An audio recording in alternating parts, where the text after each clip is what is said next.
Bismillahirrahmanirrahim. Assalamualaikum warahmatullahi wabarakatuh. Nama saya Muhammad Rukwa Farisi, NIM 121207131759. Kelas Ilmu Hukum E. Di sini saya akan mempresentasikan tentang pendidikan anti korupsi bagi generasi milenial. Korupsi adalah perbuatan curang, tindak pidana yang merugikan keuangan negara. Menguraikan istilah korupsi dalam berbagai bidang, yakni yang menyangkut masalah penyuapan, yang berhubungan dengan manipulasi di bidang ekonomi, dan yang menyangkut bidang kepentingan umum. Sementara itu, di Malaysia dipakai kata rasuah dari bahasa Arab riswah. Menurut Kamus Umum Arab Indonesia artinya korupsi.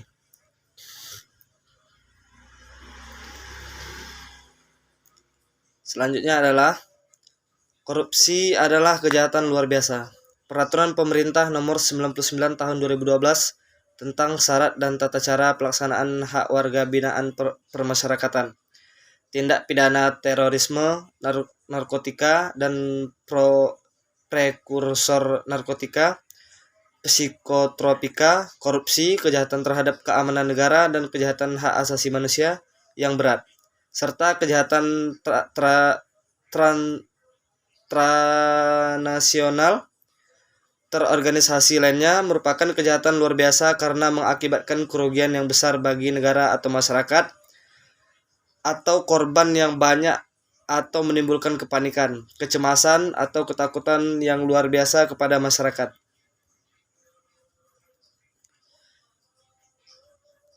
Kejahatan luar biasa yang pertama akan berpotensi dilakukan oleh setiap orang. Yang kedua, random target atau victim. Yang ketiga, kerugiannya besar dan meluas.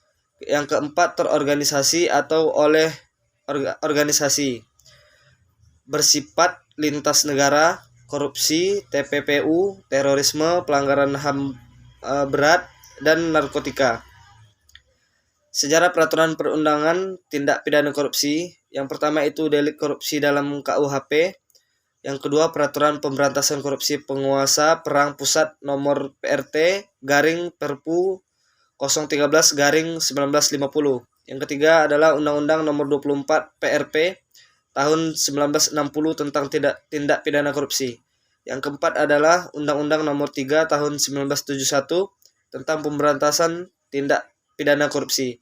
Yang kelima, TAP MPR nomor 9 MPR 1998 tentang penyelenggara negara yang bersih dan bebas korupsi, kolusi, dan nepotisme. Yang keenam adalah Undang-Undang nomor 28 tahun 1999 tentang penyelenggara negara yang bersih dan bebas korupsi, kolusi, dan nepotisme. Yang ketujuh adalah Undang-Undang nomor 31 tahun 1999 tentang pemberantasan tindak pidana korupsi. Yang kedelapan adalah Undang-Undang nomor 20 tahun 2001 tentang perubahan atas Undang-Undang nomor 31 tahun 1999 tentang pemberantasan tindak pidana korupsi. Selanjutnya yang kesembilan itu adalah Undang-Undang nomor 30 tahun 2002 tentang Komisi Pemberantasan Tindak Pidana Korupsi, diperbarui dengan Undang-Undang nomor 19 tahun 2019. Selanjutnya itu adalah nomor 10 Undang-Undang nomor 7 tahun 2006 tentang pengesahan United Nations Convention pada tahun 2003.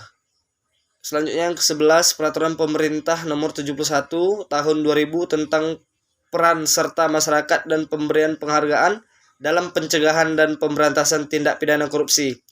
Yang terakhir adalah Instruksi Presiden nomor 15 tahun 2004 tentang percepatan pemberantasan korupsi. Tindak pidana korupsi diatur di dalam 12 pasal di dalam Undang-Undang nomor 31 tahun 1999, Jonto Undang-Undang nomor 20 tahun 2001. Terdiri atas 7 macam perbuatan utama. Apabila dijabarkan lebih rinci menjadi 30 bentuk perbuatan, hanya 2 dari 12 pasal dalam undang-undang tersebut yang berkaitan dengan kerugian keuangan negara dan atau kerugian perekonomian negara. 7 perbuatan utama korupsi. Yang pertama itu adalah merugikan keuangan negara. Yang kedua itu adalah suap. Ketiga, penggelapan dalam jabatan. 4. Pemerasan atau paksaan mengeluarkan uang. 5. Perbuatan curang. 6. Benturan kepentingan dalam pengadaan. Yang terakhir itu adalah gratifikasi. Subjek hukum tindak pidana korupsi. Yang pertama itu setiap orang yang meliputi A. Orang perseorangan, siapa saja, setiap orang, pribadi, atau kodrati. Yang B. Korporasi adalah kumpulan orang atau kekayaan yang terorganisasi, baik merupakan badan hukum maupun bukan badan hukum. Perma nomor 13 tahun 2016 tentang penanganan perkara korupsi oleh korporasi. Yang kedua adalah pegawai negeri. Pegawai negeri sebagaimana dimaksud dalam Undang-Undang tentang Kepegawaian atau sekarang Undang-Undang ASN. Yang kedua, pegawai negeri sebagaimana yang dimaksud dalam KUHP. Ketiga, orang yang menerima gaji atau upah dari keuangan negara atau daerah. Keempat, orang yang menerima gaji atau upah dari suatu korporasi yang menerima bantuan dari keuangan negara atau daerah. Yang kelima, orang yang menerima gaji atau upah dari korporasi yang mempergunakan modal atau fasilitas dari negara atau masyarakat. Yang ketiga adalah penyelenggara negara. Penyelenggara negara menurut Undang-Undang Nomor 28 Tahun 1999, penyelenggara negara meliputi yang pertama itu adalah pejabat negara pada lembaga tertinggi negara. Yang kedua, pejabat negara pada lembaga tinggi negara. Yang ketiga, menteri. 4, gubernur, hakim, pejabat negara lain sesuai dengan ketentuan peraturan perundang-undangan yang berlaku. Dan yang terakhir adalah pejabat lain yang memiliki fungsi strategis dalam kaitannya dengan penyelenggaraan negara sesuai dengan ketentuan perundang-undangan yang berlaku.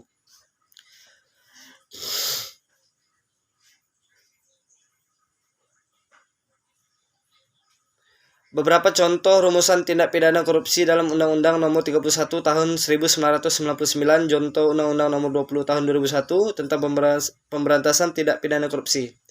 Pasal 2 ayat 1, setiap orang secara melawan hukum melakukan perbuatan atau memperkaya diri sendiri atau orang lain atau korporasi yang dapat merugikan keuangan negara atau perekonomian negara. Ancaman pidananya 4-20 tahun penjara dan atau denda Rp 200 juta sampai dengan 1 miliar. Pasal 2 ayat 2, apabila dilakukan dalam keadaan tertentu, pidana mati dapat dijatuhkan, yaitu apabila pelanggaran terhadap ayat 1 dilakukan terhadap yang pertama, dana penanggulangan keadaan bencana alam nasional. Yang kedua, dana penanggulangan keadaan darurat atau bahaya militer.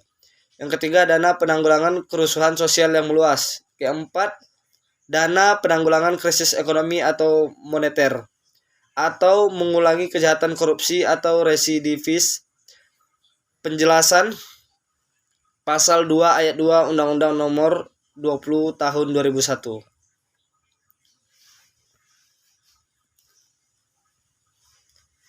Pasal 3, setiap orang dengan tujuan menggantungkan diri sendiri atau orang lain atau korporasi menyalahgunakan kewenangan, kesempatan atau sarana yang ada padanya karena jabatan atau kedudukan yang dapat merugikan keuangan negara atau perekonomian negara.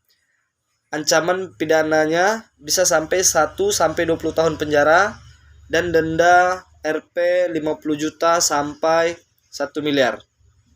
Pasal 15, setiap orang yang melakukan percobaan atau pembantuan atau pemufakatan jahat untuk melakukan tindak pidana korupsi.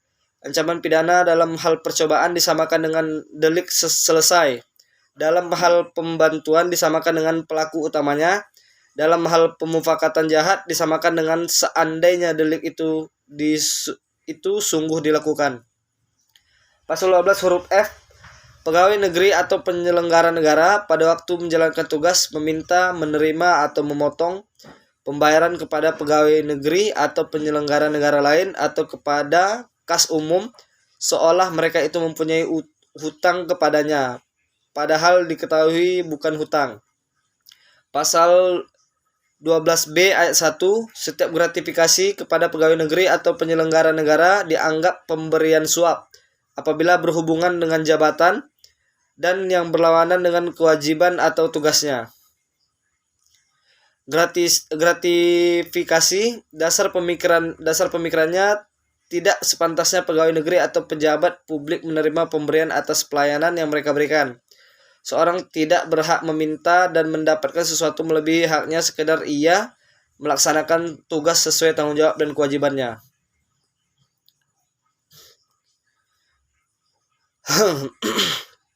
Selanjutnya adalah upaya penanggulangan kejahatan korupsi. Jalur penal. Yang pertama adalah kebijakan penerapan hukum atau pidana, criminal law application. Yang kedua adalah sifat represif atau penumpasan garing penindakan garing pemberantasan. Apabila kejahatan sudah terjadi,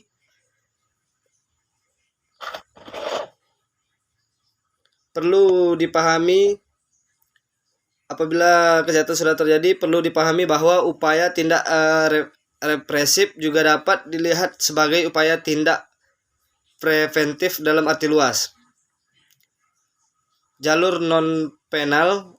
Yang pertama adalah kebijakan pencegahan tanpa hukuman pidana. Yang kedua adalah kebijakan untuk mempengaruhi pandangan masyarakat mengenai kejahatan dan pemidanaan lewat mass media. Yang terakhir adalah sifat preventif atau pencegahan. Mungkin sekian presentasi dari saya tentang pendidikan tindak pidana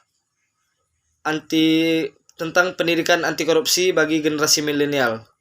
Assalamualaikum warahmatullahi wabarakatuh.